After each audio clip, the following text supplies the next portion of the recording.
Welcome to Politics Unplugged. I'm Ann Trujillo. We've been talking the past couple of weeks about the hot ticket the Colorado Senate race to take on Senator Cory Gardner has become. Well, this week we learned one Democratic candidate is dropping out. Mike Johnston says he's leaving the race without mentioning former Governor John Hickenlooper's recent candidacy. Johnston said staying in the race would mean going negative and divisive, a race to the bottom that he says he believes could hand Cory Gardner another term.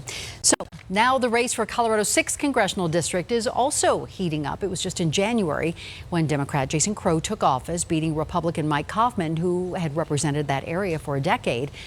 Now Republicans want that district back, and Steve House says he's the man to do it, stepping down from his recent appointment as CEO of the state Republican Party to take on this campaign. So welcome. Thank you for coming back now as a candidate. Yep. What makes you think that this is a district that you should take on and you should represent? Well, as you said, Republicans want this district back. I think it's really, really important to the national Republican agenda. The reason why I think the district is winnable is because the district for years and years and years has shown itself to be moderate, conservative, and some liberal. And I think it still is that way. I think the anomaly that we saw in 18 really is an anomaly. I think we're going to have a really good chance to convince unaffiliated voters on the issues that we're a better choice. But some pollsters say it's a safe Democratic seat now.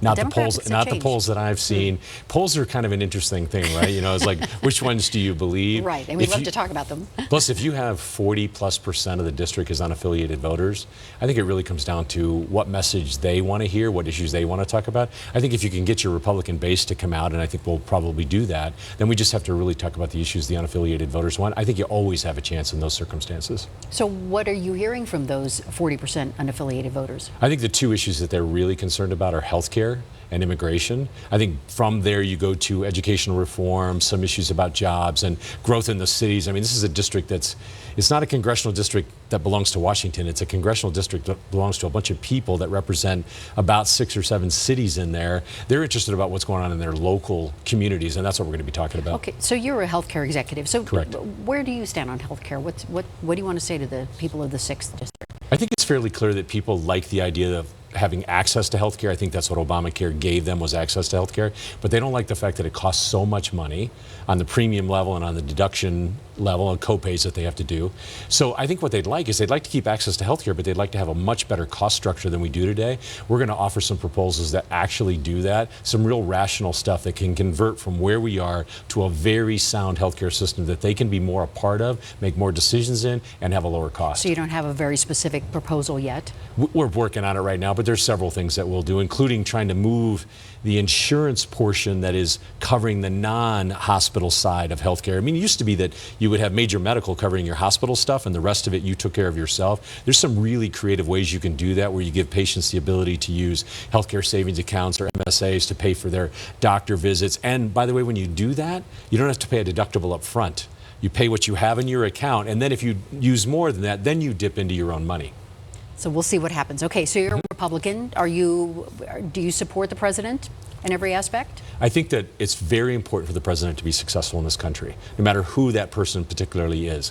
I think what we have right now is we've got the best decade and a half of innovation in American history is right around the corner. And what you need to get there and to take advantage of that is you need a good economy. You need a deregulated business environment where it's appropriate. You need consumers excited and happening with tax breaks. And I think we have that. So absolutely, I want him to continue to be successful. So you support him? Yes.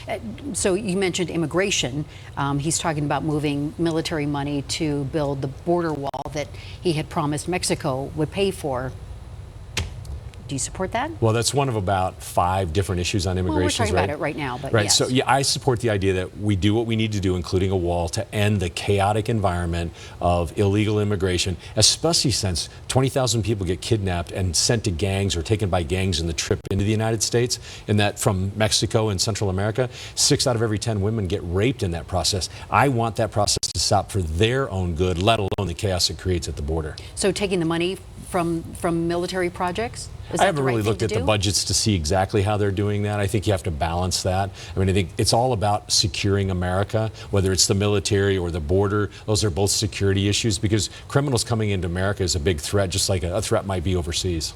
So you mentioned immigration as being one of the other top topics for the 6th Correct. district. So what specifically are you looking at? I think we've got to look at the groups of people and the situations they're in. I think children in the DACA program need to have a pathway to citizenship. I'm not talking about amnesty. I don't think that's the right thing. I do. I think that potentially it's military service or it's a 5 to 10 year process. I think you got to deal with criminals and get rid of them. They have to go home because criminals shouldn't be in this country if we have a choice.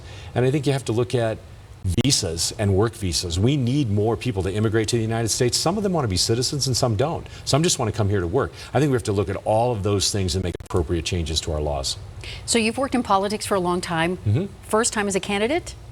Is that right? Well, I was actually a governor candidate in 2014, but only into the assembly process. So what's this feel like now? And what is it that people don't know about you? This is really your first opportunity to talk about what you believe. Well, I think my whole life has been shaped by service-oriented stuff. I tell people, and if you follow me on Facebook, I went to Kenya this year in January, and I saw some of the worst poverty ever. And I see some of that problem in the United States, and it's just heart-wrenching when you're there and you see children not eating, not getting school, not having a future. There's nothing sustainable. I think we have to look inward in America and do that, and I think I'm really, really excited about having an impact on that. I'm also very passionate about education. I started a nonprofit there to educate children, and we'll do the same things here. I think this is one of the best times in America to get involved in politics because we have this great innovation period coming. We see there's 15 members of Congress who have decided to bow out in 2020. We saw a lot of women elected to Congress, primarily Democratic women. Why should another white male be elected to Congress? I think it's about electing the right leadership with the right ideas. I don't think it's about gender or color or any of those things. I'm glad that we're seeing some diversity in Congress. I think we'll continue to see that across the country. I've reviewed the map and what's happening with candidates on the Republican side across the country. There's great diversity there, but I also think that it's all about leadership and ideas and moving the country forward. So I'll take my position as a white male as being part of that diversity. Interesting. Steve House, thank you so much for being here. You. Appreciate it. Thank you very much for your time. We'll be right back.